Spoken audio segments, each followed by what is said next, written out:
Fala, moçada! Chegando mais uma vez com perguntas e respostas naquele mix fim de temporada de clubes e início de temporada de seleções. Quando você olha a pauta, você já sabe qual é a data do ano. Tá correto, senhores? Tudo bem? Salve, boss, buenas, Bruno, nossa fiel audiência. É isso, quartou daquele jeitão que a gente gosta, com as perguntas no pente e as respostas na ponta da língua, né não, Bruno? É isso, Gurgel. Um abração a você, abração, Daniel. Bom, a última sexta-feira a gente já teve ali um termômetro, né? A audiência do Web Vôlei News. Saiu a primeira lista do Zé. Nossa! Todo mundo quer saber, todo mundo quer comentar e, obviamente, todo mundo quer perguntar o que a gente achou, né? É o caso da Fernanda Roncoleta. O que vocês acharam da presença da Liara e da Aline Segato entre as primeiras convocadas? Bom, antes de eu passar a bola para o Gurgel e para o Daniel, vamos deixar uma coisa aqui bem clara. 10 nomes, sendo que 4 são convidadas, né? Muito importante a gente fazer essa distinção, até porque isso vai ser assunto mais para frente aqui nesse episódio do PR. Liara e Aline Segato, o que vocês acharam, meus amigos? Essa diferença tem que ser bem explicada, né, entre convocadas e convidadas. O caso de ambas foram convidadas, mas merecem essa experiência de treinar com a camisa da seleção, né, rapaziada?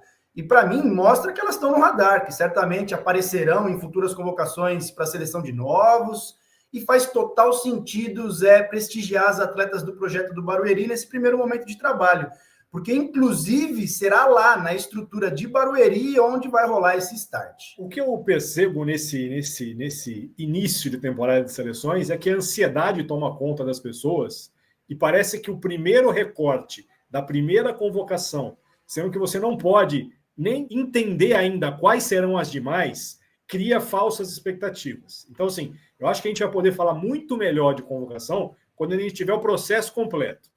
Foi o primeiro grupo, segundo grupo, terceiro grupo. A fulana, a ciclana e a beltrana disseram que não vão participar desse início. A gente não vai chamar a fulana para ela descansar, para a gente entender o todo. Se a gente ficar pegando pedaço por pedaço, a gente vai falar assim, injusto com a fulana. Mas peraí, você não sabe quantas opostas vão ser chamadas depois? A gente não sabe quantas levantadoras estão à disposição, a gente não sabe quantas ponteiras pediram dispensa. Então, assim, é muito complicado a gente ter uma definição clara em início de trabalho com a primeira listinha que chegou. Dividindo o pote entre convidadas e convocadas, as convocadas foram muito bem convocadas.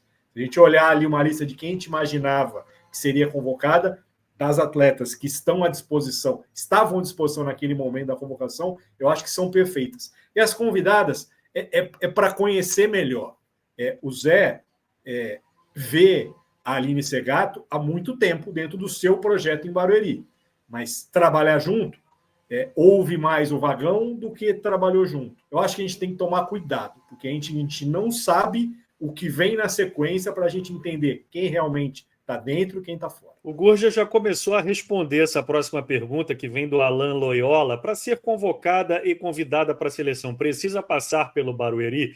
Olha, Alan, não precisa, mas é uma primeira convocação com equipes já eliminadas da Superliga, é o caso do Barueri, e com a reforma lá de Saquarema, os treinos vão ocorrer no CT do Barueri. Então, de novo, para um primeiro recorte, como disse também o Daniel, acho que faz total sentido essa, vamos colocar entre aspas, overdose de nomes do Barueri. E a gente tem que ser muito grato pelo trabalho desenvolvido e bancado pelo Zé lá em Barueri, né, cara? Porque é um berço celeiro.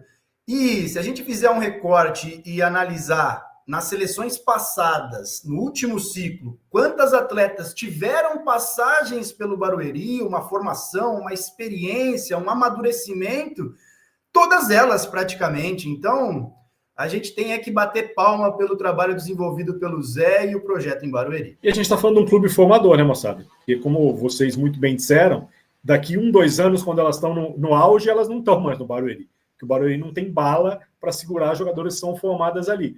Então, assim, quando a gente olha para o todo, eu percebo, de novo, que existe também uma sensação de que há um privilégio por ser o projeto do Zé.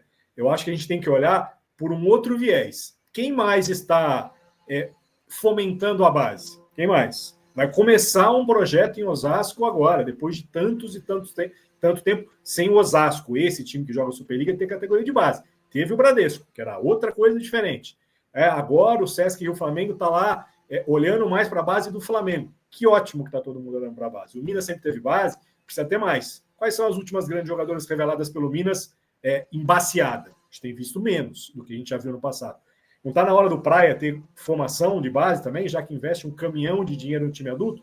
Então, assim, se a gente olhar mais para o que está sendo oferecido no mercado, eu acho que a gente não deveria estar arremessando pedrinhas porque existem mais jogadoras do Barueri numa primeira lista. Mas entender porque tem alguém investindo na base que está conseguindo revelar talentos que depois os grandes vão lá, vão usar e vai ficar tudo bem. Então, acho que a gente tem que tomar muito cuidado quando a gente olha porque o treinador da seleção, o coordenador da seleção tem um projeto e só convoca jogadores do projeto dele. Eu acho que é um risco gigantesco do que as pessoas muitas vezes tentam enxergar onde não existe. O Wesley Gomes já olha um pouco mais para frente. A dupla de centrais titular será Carol e Júlia Cudes, e nas pontas teremos Gabi e Ana Cristina. Aí já estamos falando de todo mundo convocada, e no meu modo de entender, Wesley, acho que seria uma escalação coerente para já uma fase intermediária e final de VNL. Não acredito que as duplas sejam essas no início de Liga das Nações. Para Campeonato Mundial, para a fase final de VNL, acho que seriam duas belíssimas duplas. E vocês? Esse é um tema recorrente aqui no PIR, né? E Carol, Gabi e Aninha certamente serão titulares nos momentos cruciais das competições internacionais que estão por vir. Mas é difícil saber se elas já vão chegar no gás, né, desde o início, ou se terão aí um merecido descanso nessa fase inicial. Eu acho que tudo vai depender também de como elas vão se apresentar. Hoje em dia, a tecnologia dos exames médicos permite analisar e ponderar riscos de lesões musculares, ligamentares, mas eu tenho certeza que, ao menor sinal de possíveis lesões, serão preservadas, além da vontade delas, né, de como elas vão chegar para este início de trabalho.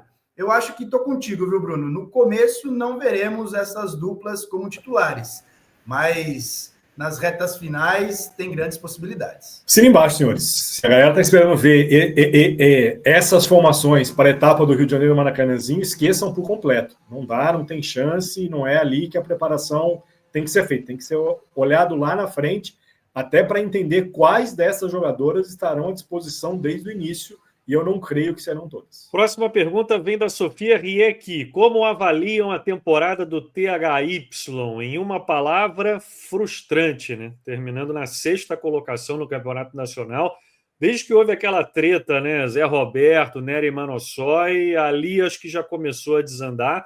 E o Daniel tocou muito nesse ponto também ao longo da temporada, né? Para a montagem do elenco, a gente pode até dizer que foi dentro das expectativas, né? Mas eu esperava, com esses mesmos nomes, um desempenho superior. Talvez se o Zé tivesse ficado, a Nery também, talvez o THY tivesse conseguido um resultado um pouco melhor. Pontual, viu, Bexosa? Porque havia a expectativa de estar entre as 4, pelo menos no turco, né? Estar entre as semifinalistas, mesmo sabendo que essa era a única real briga da equipe com as adversárias. Esse papo torto aí, com o afastamento da Nery Manossói, que culminou com o pedido de saída do professor Zé Roberto logo no início do trabalho, eu acho que foram ingredientes amargos na receita do bolo do Terreie, viu? E não foram bem digeridos, não. Acho que decepcionante, né? Porque quando você olha os nomes do time titular, é possível sonhar um pouco mais alto do que ser 6º